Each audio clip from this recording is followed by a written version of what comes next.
In a recent town hall meeting in New Hampshire, Republican presidential candidate Nikki Haley faced a wave of backlash following her response to a question about the causes of the Civil War.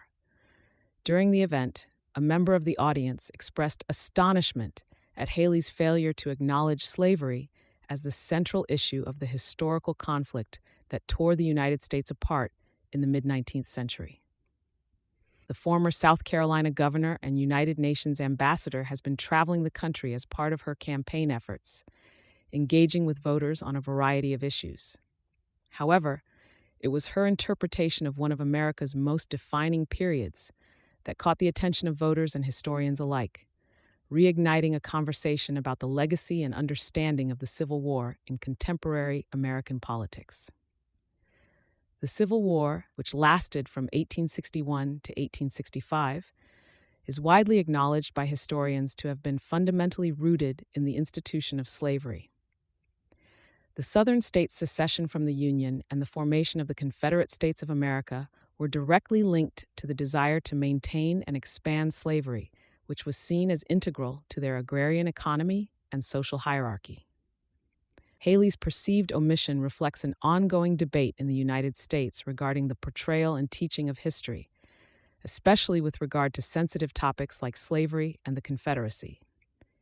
The handling of Civil War history has real-world implications, as it can influence public sentiment and policy on issues related to race relations, educational curricula, and the commemoration of historical figures and events. The relevance of this conversation is underscored by recent movements advocating for the removal of Confederate monuments and a reevaluation of how American history, particularly the darker chapters, is taught in schools. As societies strive to become more inclusive and encompass a broader, more critical understanding of their histories, the manner in which political leaders address these topics becomes increasingly significant.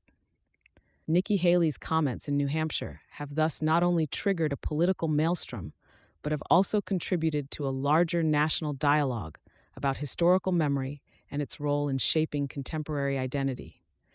With the presidential race in full swing, such remarks have the power to define candidates' platforms and their approach to the complex issues of race and heritage in America.